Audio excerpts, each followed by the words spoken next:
Anyways, joining us now is a man who obviously is a four-time NFL MVP.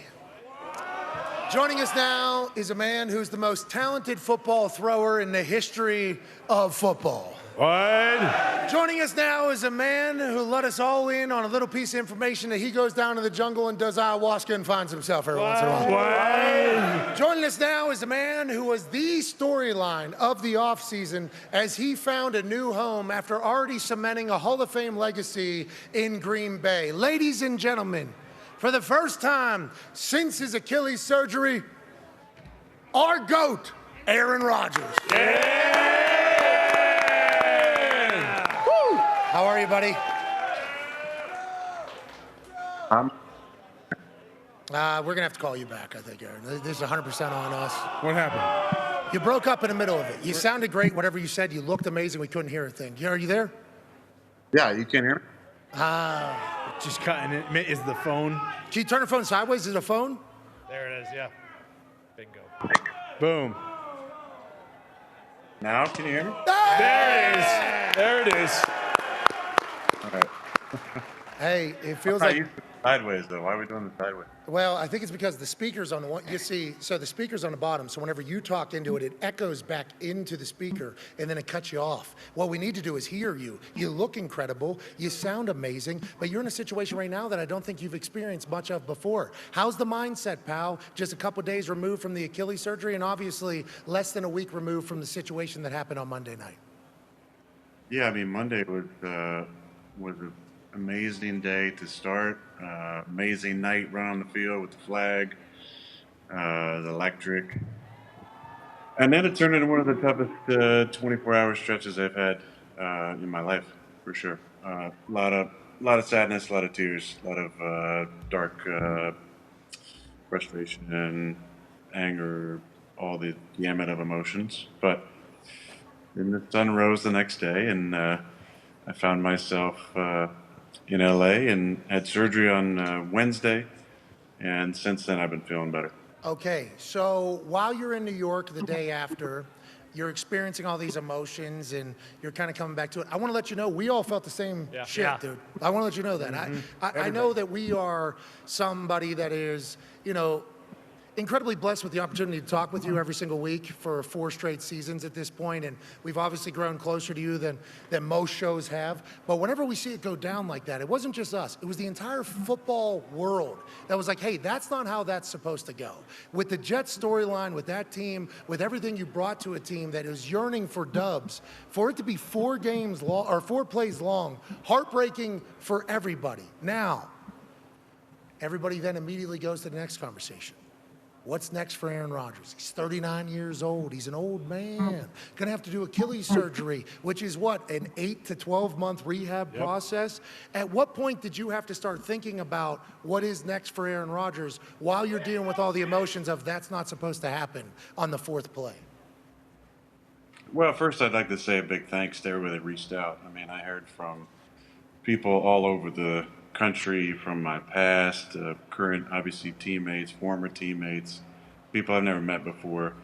So big thanks to all those people. So many people reached out who had Achilles injuries, and that was really nice too. Just give me an idea what to expect, what worked for them in rehab, what didn't work.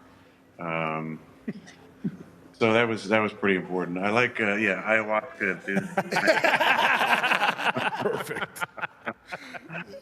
But that was a big help. That got me through, honestly. And I still haven't got back to everybody. The number of people that reached out was astronomical, and I mean that got me.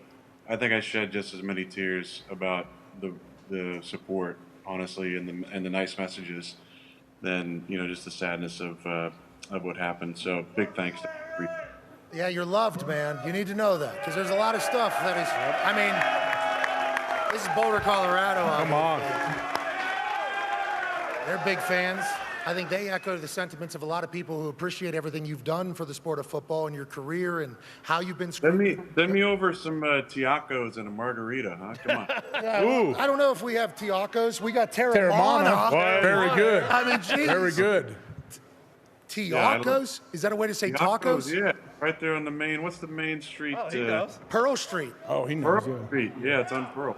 Hey, this place is a place you would enjoy, I think. We've been. I love Boulder. I get out there a few times a year. I love. These people have been awesome. And obviously, they echo the sentiments of a lot of people around the football universe about their appreciation for you. And watching on Monday night and seeing it happen was certainly something that none of us could have expected. So now, we are all asked, I'm asked, because I get a chance to talk to you every single Tuesday throughout the last football season. AJ Hawk is asked, obviously, because his toxicness has been around you for a very long time. And we're being asked, like, what do you think's next for Aaron? Immediately upon it happening, like, what's next for Aaron? Everybody that is around you thinks the same exact thing. They say too competitive of a human being. The storyline in New York for the Jets was too beautiful. You had too much invested for 4 plays to be the end of the road here. We all say that there's no way that you would go out like that. Now, I know we're just a couple days removed and you're in the middle of recovery. You got some sweet curtains wherever the hell you are right now. I assume you're laid up.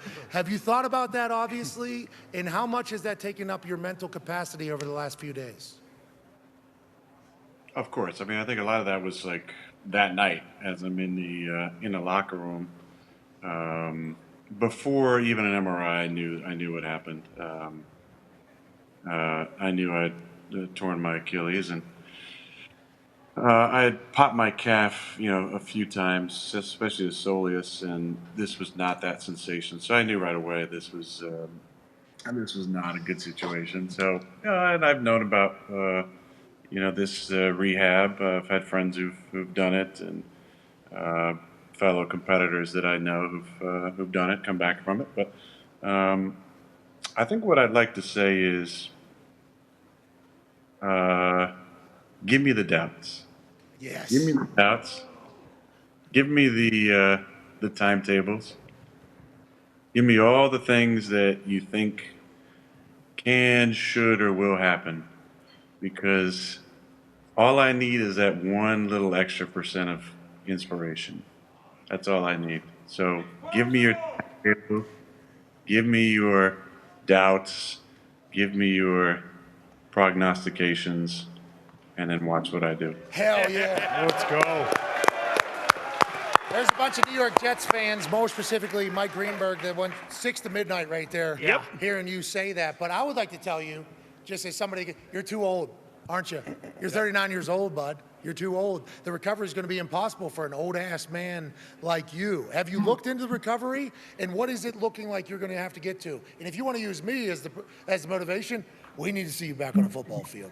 That's how we honestly need to see. What is the recovery time? What are you being told right now, and what are the next steps? Well, first of all, I knew that Kobe had done his Achilles, so I looked into right away. I mean, literally on the table Monday night, I thought about Kobe, and so I looked into. I'd seen Muse, but I'd forgotten that he'd gotten surgery the next day. I'd have a friendship going back many years with Dr. Neil Elatrash. Neil worked on my collarbone back in '17, so I'd already texted him from the locker room, and then was just wondering how quickly we could get this done. I didn't realize Kobe had gotten, like I said, the next day. He did it. He called, I think, Neil that night. They were in the next day. I obviously had to work out some flight logistics to get out to the West Coast, but I didn't want to waste any time. Every day that we wasted was a day, longer for me not to be doing what I want to do. But there's a lot of different ideas about the overall length of the rehab. I think what I'd like to say is, just because somebody hasn't ever done it a certain way doesn't mean it's not possible. So I have definitely some odds stacked against me based on age. But I like it. Stack all the odds up against me and see what happens.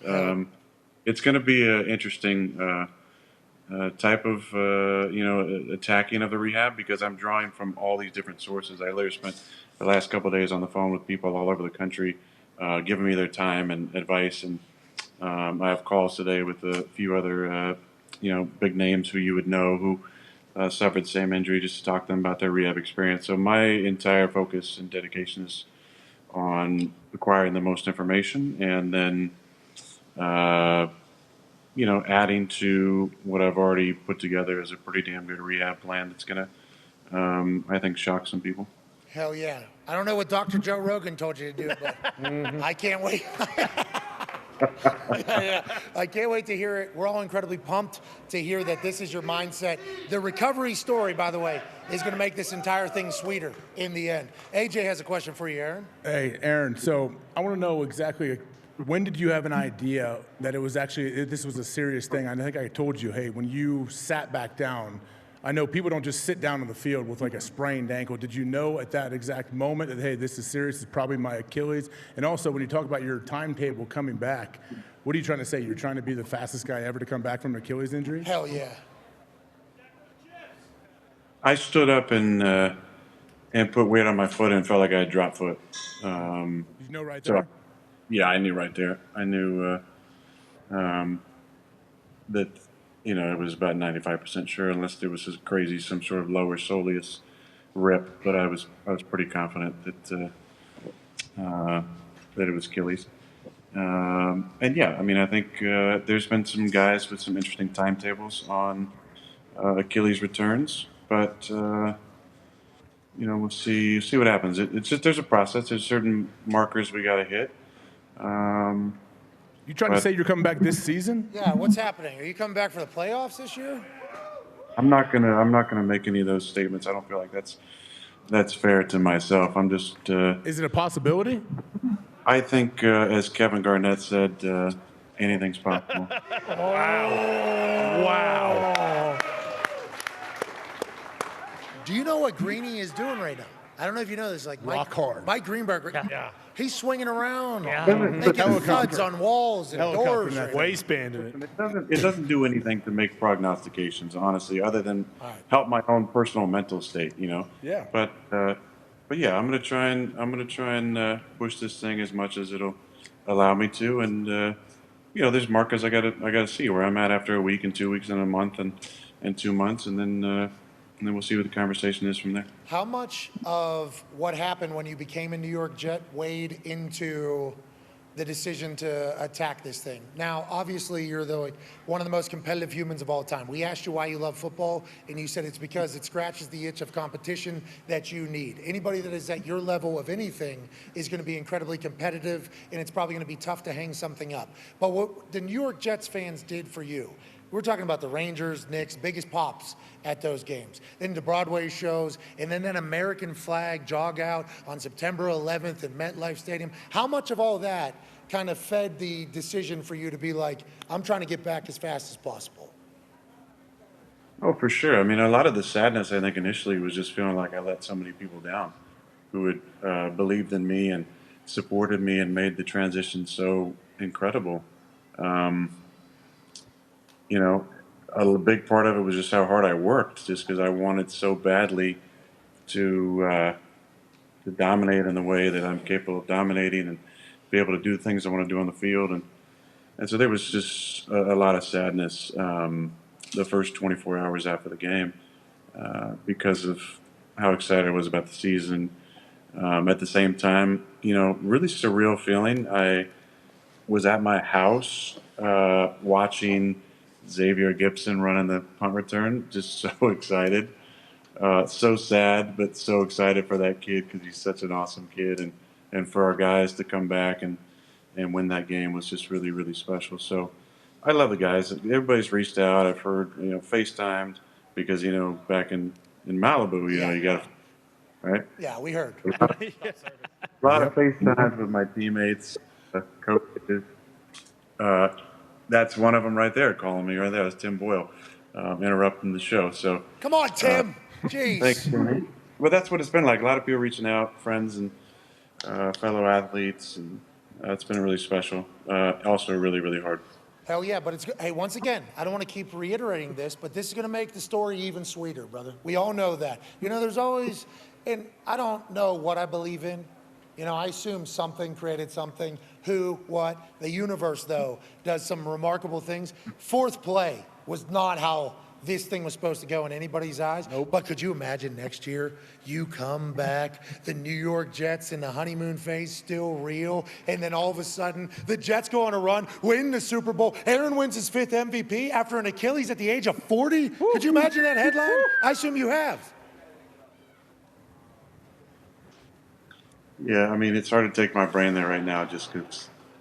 Take your brain there, Aaron. This is what we're looking at. This is what we're staring down. This is the future, pal.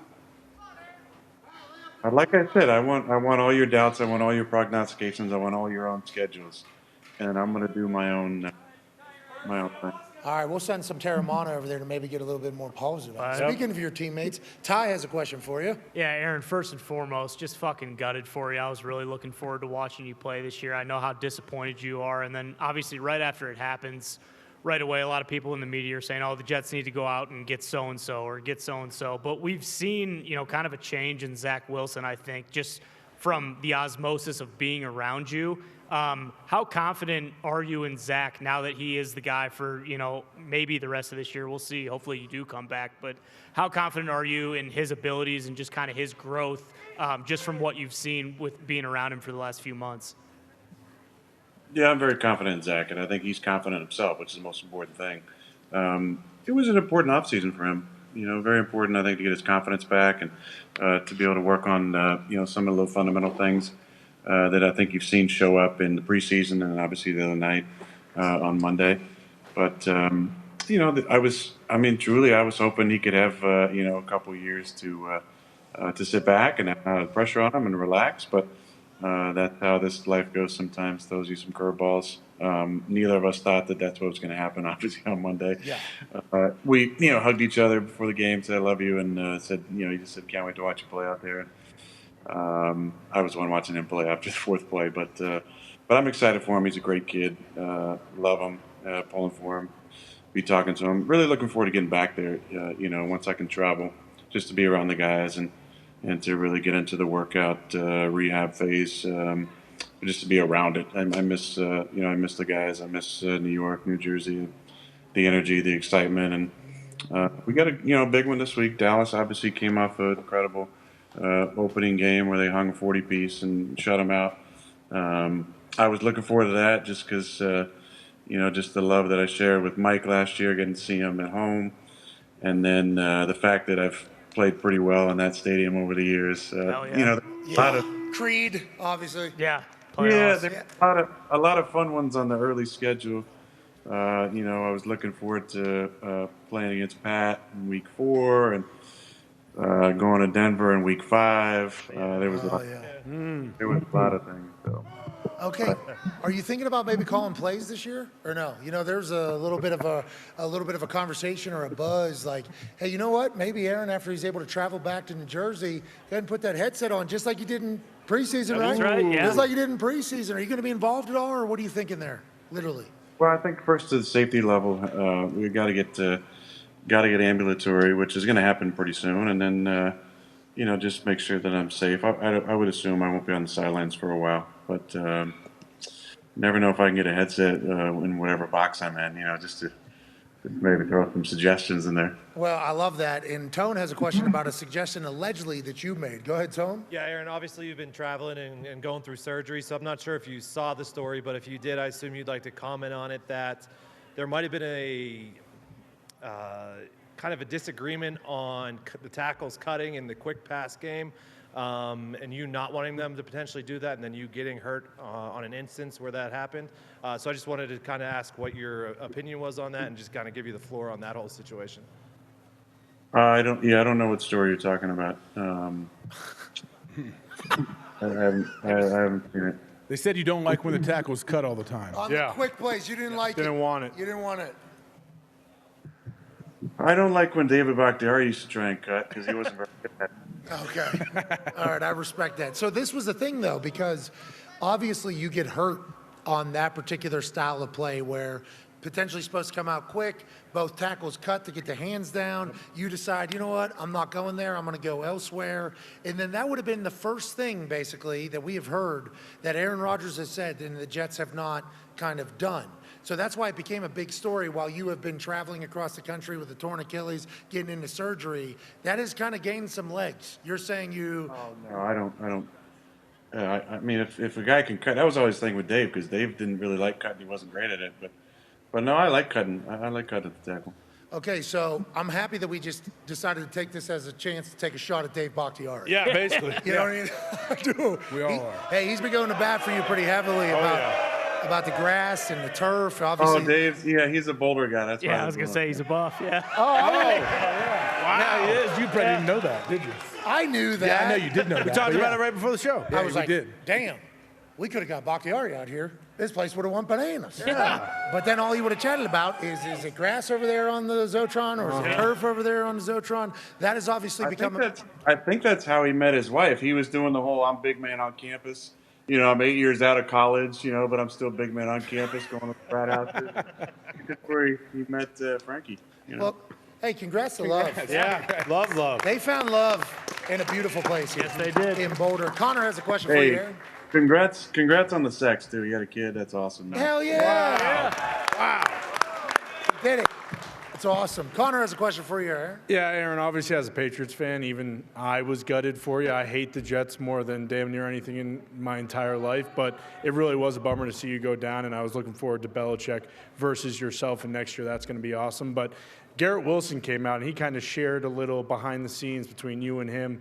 After it happened, you told him, you know, sorry, kid. And that line itself feels like it's from a movie, and usually those movies do end in trophies, so you got to love that. But how were the conversations with Saleh and Hackett and, you know, even Sauce? Did you guys kind of have that moment at halftime as well, like Garrett Wilson, or is that something that happened later on? Well, a lot of people came in. I was sitting on the back table in the back training room.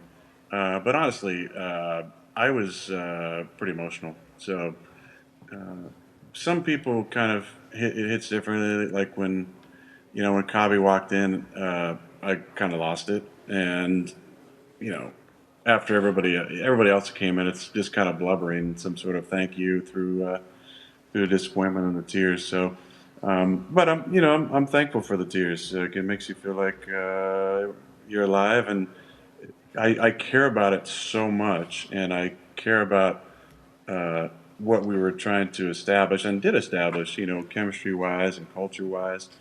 I just care about it so much. It just hit me like a ton of bricks for 24 hours. There was moments of just sobbing. Did you think the game was gone? Is that why you were so emotional? No. Honestly, it wasn't even that. It was just that I put so much into it and care about it so much. There was, underneath there was anger. There was a lot of anger. Like, why? Why is this happening?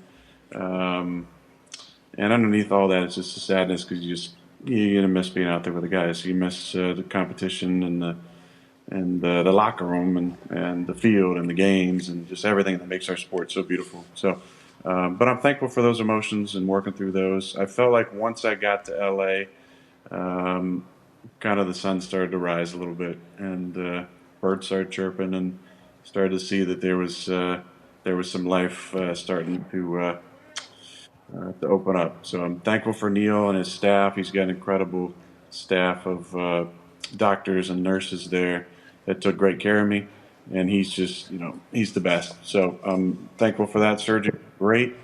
And I got a lot of great people helping me with rehab and a lot of great people sending me ideas and a lot of great people who went through this surgery encouraging me. And like I've been telling them, I'm trying to, and like I said, I apologize. I'm trying to get back to everybody. There's so many people that reached out. No chance. But it's those messages. No, but seriously, it's those messages that got me through when I was, in a dark place. So I'm really thankful for those people. Are the whales doing any Mating? There's no whales. No whales. I saw dolphins yesterday, though. Ooh. Hell yeah, they love to mate. How long dolphins Well, love to procreate. they love something They were else. probably doing it whenever you saw them out there. That's what dolphins do. You know what I mean? They do it. They do. Get Yes, in there, they do. man. I think that's why they start with the name dolphins with do. Yeah, well, yeah. Because they are doing it all the time. All the That's time. right. Jump in there with him, Aaron. Hey, do you want to go see these dolphins at this exhibit? Okay, watch your back. They're going to hump you. Yeah. I mean, that's what dolphins do. They get after it. Is that what you're doing the next couple weeks? What does the recovery look like here now that we're just a couple days removed from the surgery?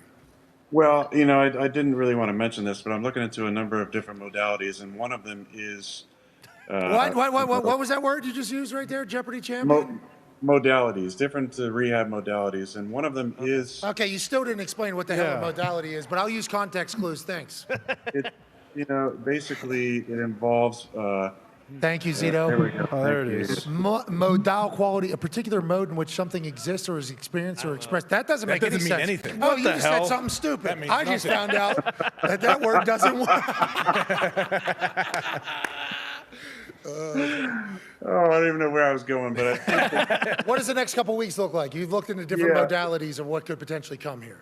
well, there's ideas that some of the noises from the dolphins when they're lovemaking, the frequency of that is actually healing to the body. Nice. So So I might be doing you're just that. sticking that Achilles up, sitting on your back porch. Just go ahead and hump your way into whistling into Yep. my Achilles getting healed. That's, Proceed.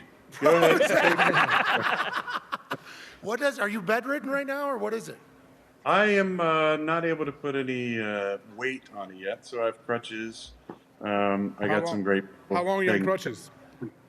Well, listen, I think we're gonna keep some of the things that we're doing here tight to the vest, but Whoa, hey, hold on. That sounds like we're experimenting with a new way of getting back from an Achilles. Is that what's taking place here?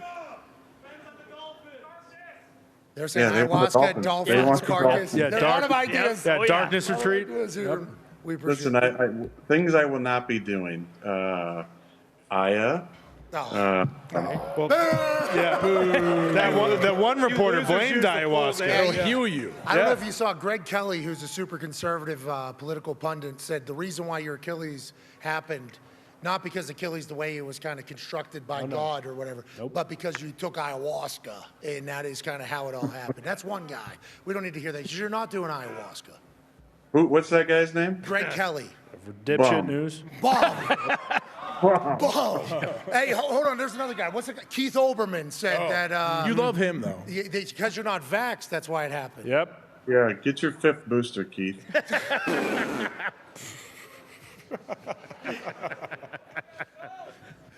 Anyways, Bomb.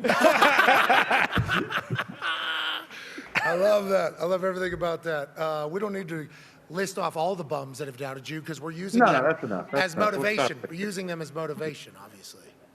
Yeah, we'll stop right there. I don't need any. I need 1%, like I said. Just 1% of that doubt and that timetable and that schedule and all that, bullshit. 1%. That's all I need. All right. Well, we love you, brother. Okay. We appreciate you joining us. Enjoy yourself back there as you're a bedridden, handsome dude who's going to take over the NFL again next year.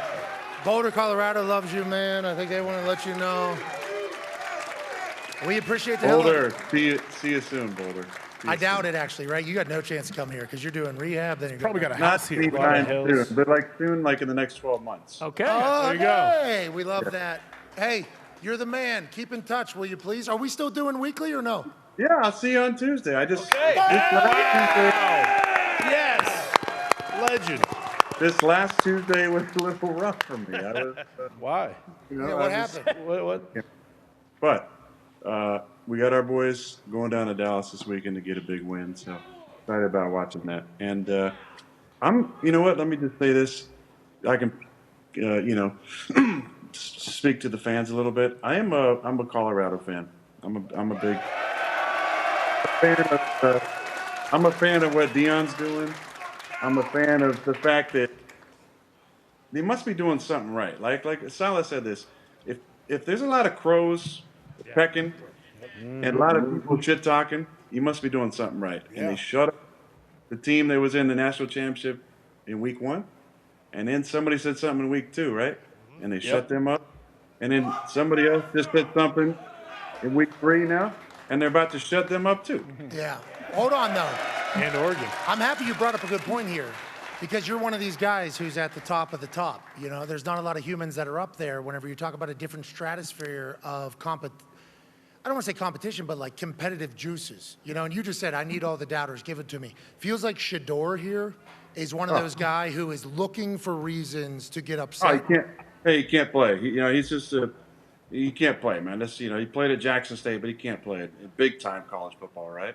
510 yards week 1. Come on. Yeah.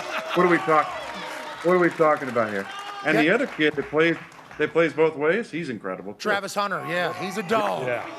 Hey, and they're like, Shador and Travis are much like the greats that we see